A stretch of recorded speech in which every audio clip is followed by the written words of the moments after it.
Dan.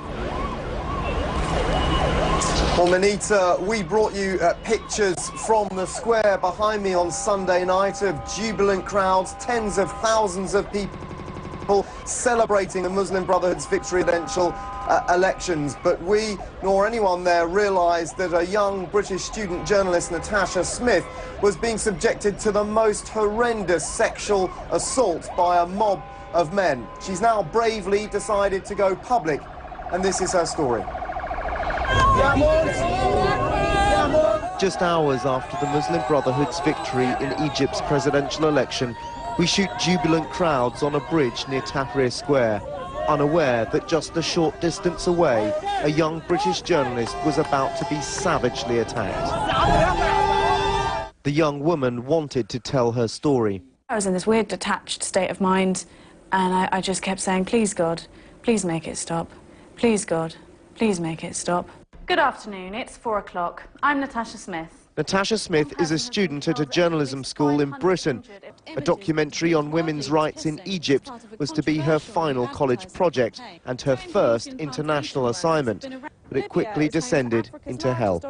She was filming in the square with journalist friends Callum Patton and Casper Voot, but they became separated by a mob. Men started ripping off my clothes, and first of all it was my skirt, and that just went straight away.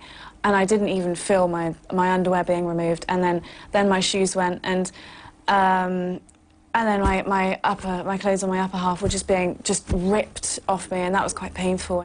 CNN's rooftop camera caught the moment an ambulance tried to push its way through the crowds to help her.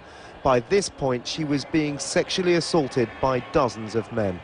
Finally, after what must have seemed like an eternity, she was rescued and taken to the relative safety of this medical tent.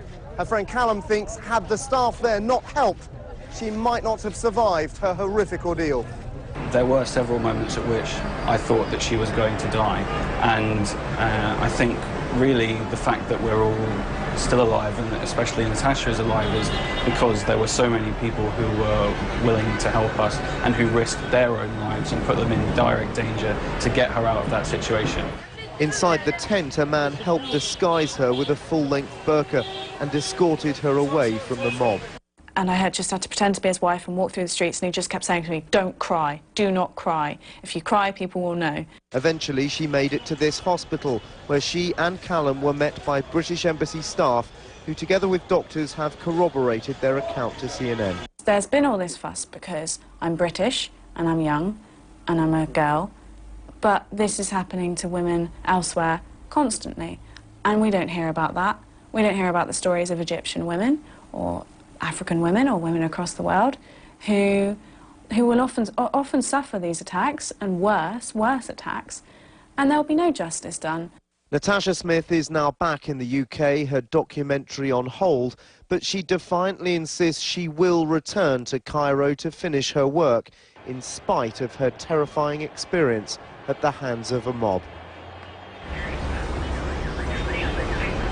It's of course reminiscent of the attack on Lara Logan, the American reporter who was attacked in a similar horrendous way last February. There's been another attack as well since then of an Egyptian reporter, Azza Hilal Suleiman, who was beaten savagely by the police in December.